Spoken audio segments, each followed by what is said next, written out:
Hello, Jeff Zwerink again here with Give and Take, where we look at scientific issues to equip you to be more confident in sharing your faith. Today we're joined by Michael Guillen, and we're just going to explore what a fellow scientist thinks is the strongest evidence for the truth of Christianity.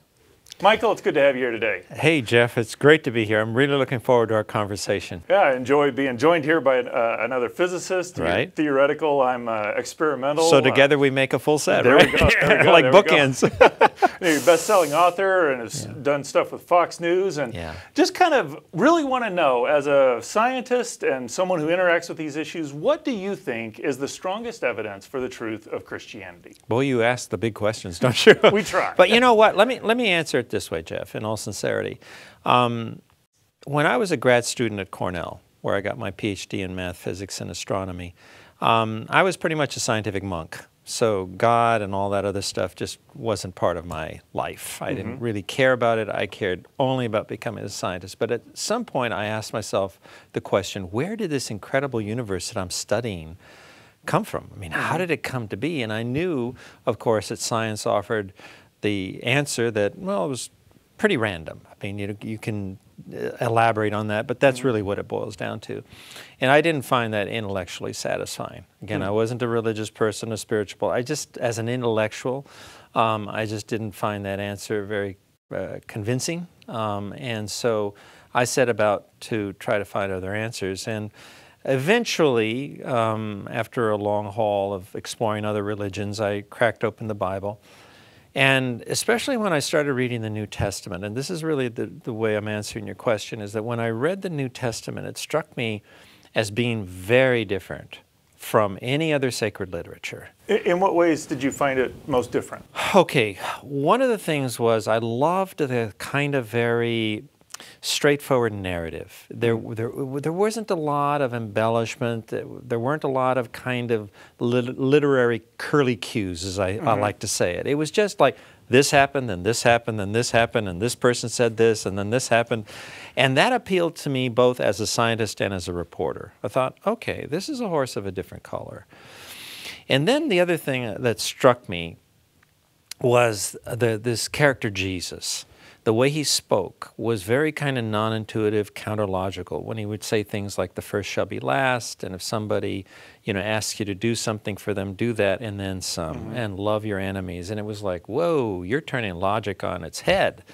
And the reason that was significant to me, Jeff, is because, it rang very much like what I was studying in quantum mechanics, which is equally kind of very counterintuitive and extra logical. The idea that something can be a particle and a wave at the same time, which seemed very contradictory, almost the same, on the same level as saying somebody who's first shall be last.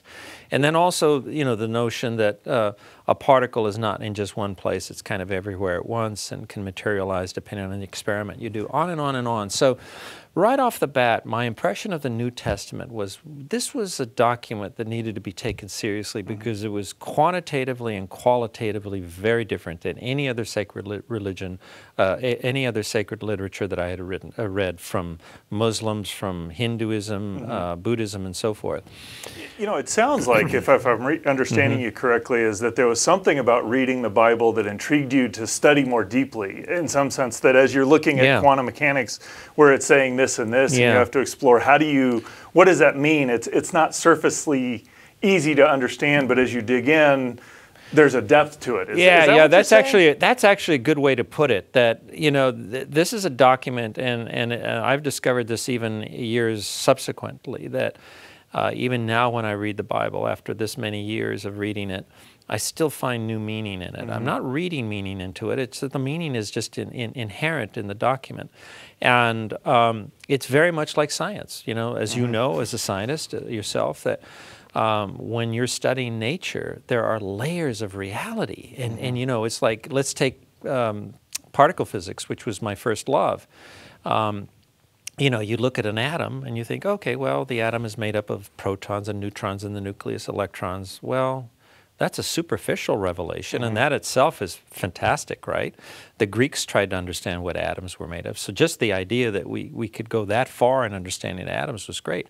But you and I both know that was just the tip of the iceberg. Then you start saying, well, you know, but protons and neutrons are themselves made up of other particles, quarks and gluons and other stuff like that. And then it just gets really complicated. So even in science, like with the Bible, there are levels of meaning. And the more you study it, the deeper you get into it. It's not, like you say, it's not just superficial. But the bottom line in answer to that really great question was, so as I looked more and more deeply into the New Testament, I found that there were incredible parallels between the truths being espoused by science that I love so much and the truths being espoused by the Bible itself. And I even ended up writing a book about it called Amazing Truths, How Science and the Bible Agree, just to document just how similar, I would even dare say identical, the scientific truths are with the biblical truths. So, and then add to that as you look, as you kind of break open this hypothesis that it all happened by accident, whether it was the Big Bang or whatever, some variety of that, or whatever you want to talk about it, the quantum vacuum, you begin to realize as a scientist how really far-fetched that is. I mean, you know, somebody like many scientists have done calculations. Fred Hoyle, for one, who I got to know at Cornell, did a fantastic calculation that showed that the probability of creating a protein molecule, just a protein molecule, mind you, from scratch would take longer than the age of the universe. So when you start looking at calculations like that, again, forget the Bible, forget all that stuff, but just look at it from the point of view of a scientist and look at it in a very hard-nosed way, I began to realize that this hypothesis that it all happened by accident is just not credible. You know, I find that a remarkable and actually very encouraging reality is that there's a depth to the Bible and there's a depth to creation that as we study them, we're never going to run out of what we learn, but yet we find a harmony between the two, and that allows us to share the truth in confidence, to spread the gospel, to share the truth and let people interact with that, and so that God can work in their hearts and bring them. We don't have to have all the answers, but we can be excited about the exploration, and that gives us confidence to go share the gospel.